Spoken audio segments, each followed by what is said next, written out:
এক একজন এক এক মাঠে দাপিয়েছেন, আর এবার খেলা রাজনীতির মাঠে। বাংলার ভোটে লড়ছেন একাধিক ক্রীড়াবিদ।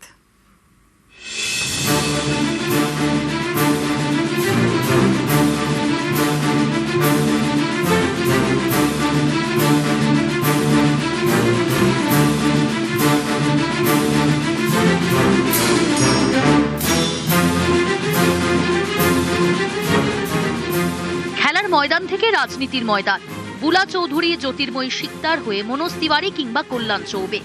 বাংলায় খেলোয়াড়দের মাঠ বদল নতুন নয়।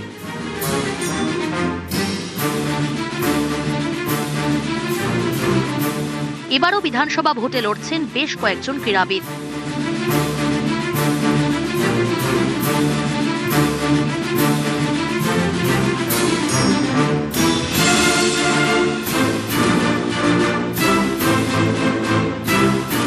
স্বপ্না বর্মন দেশের প্রথম সারির অ্যাথলিট।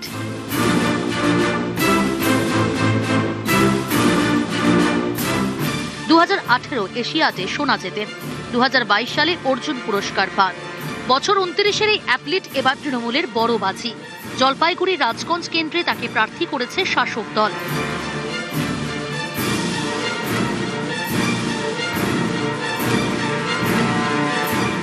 এনাদের ঘরের মেয়ে, আমি অবশ্যই এনাদের জন্য কাজ করব।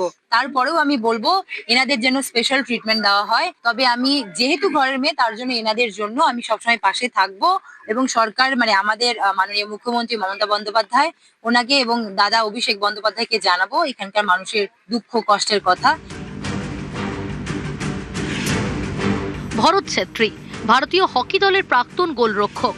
2012 সালে লন্ডন অলিম্পিকে তিনিই ছিলেন হকি দলের ক্যাপ্টেন।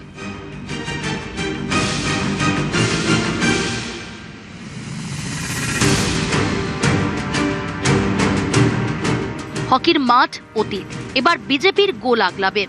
কালিম্পং আসনে ভরত ছেত্রীকে প্রার্থী করেছে পদ্ম শিবির।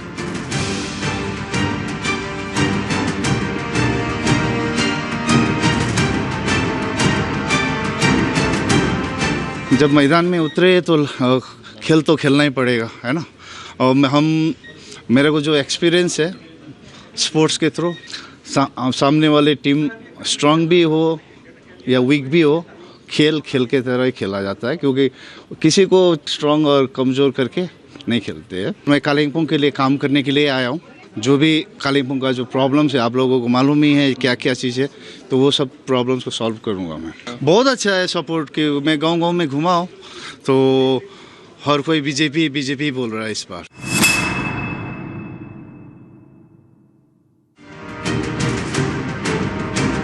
প্রতীক মণ্ডল কড়া ধাতের রেফারি।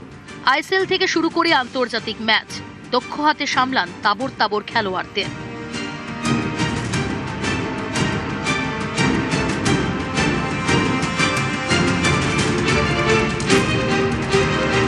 ফুটবল মাঠ থেকে এবার ভোটের মাঠে।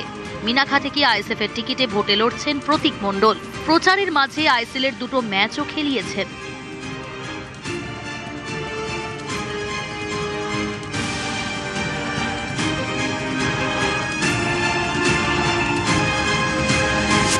ভালো লাগছে, এটা একটা নতুন প্ল্যাটফর্ম, নতুন চ্যালেঞ্জ।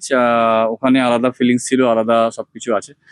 তো চ্যালেঞ্জেস যেখানে আছে চ্যালেঞ্জেস নিচ্ছি এবং ভালো লাগছে। একটা নতুন উন্মাদনা, নতুন সবকিছু মানুষের কাছে পৌঁছচ্ছি। মানুষ যেভাবে উৎসাহ দেখাচ্ছে তাতে ভালো লাগছে।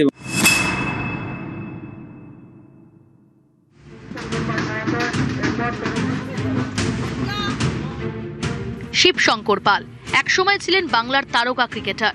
22 গজে পরিচিত ম্যাকো নামে। অবসরের পর কোচিং করাচ্ছিলেন। এবার তিনি ভোটের 22 গজে।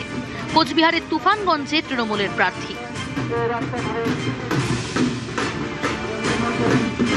খেলা যাই হোক না কেন, মাঠে হোক বা ইলেকশনে হোক, খেলা কোনো ব্যাপার নেই, এটা কোনো প্রেশার না, তাদের বোঝা উচিত।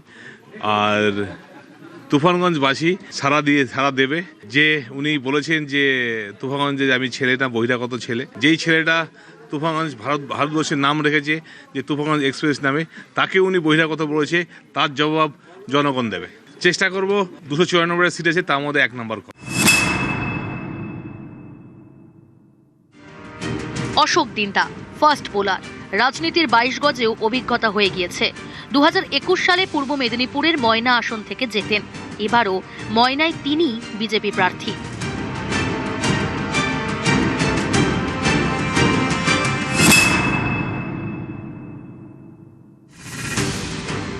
বিদেশ বসু 60-এর দশকে ময়দান কাঁপিয়েছেন। অবসরের পর যোগ দেন রাজনীতিতে। 2021 সালে উলুবেড়িয়া পূর্ব থেকে তৃণমূলের টিকিটে যেতেন। এবার কেন্দ্র বদলেছে। হুগলির সপ্তগ্রাম থেকে তাকে টিকিট দিয়েছে তৃণমূল। শুনুন, মানুষ হচ্ছে ভালোবাসার কাঙাল। তাদের কাছ থেকে যে ভালোবাসা পাচ্ছি অভাবনীয়। আর আমাকে ফুটবলার হিসেবে সবাই এবং প্রথমে বলেই দিয়েছেন, আমরা আপনাকে ওই স্যার বা ওই এমএলএ হিসাবে দেখবো না, আমাকে কিচ্ছু করতে হবে না, তো সবই তো দিদি দিয়ে রেখেছেন। আমাকে শুধু হাসি মুখে পাশে দাঁড়িয়ে জিজ্ঞেস করতে হবে যে আপনি কেমন আছেন। নিউজ 18 বাংলা।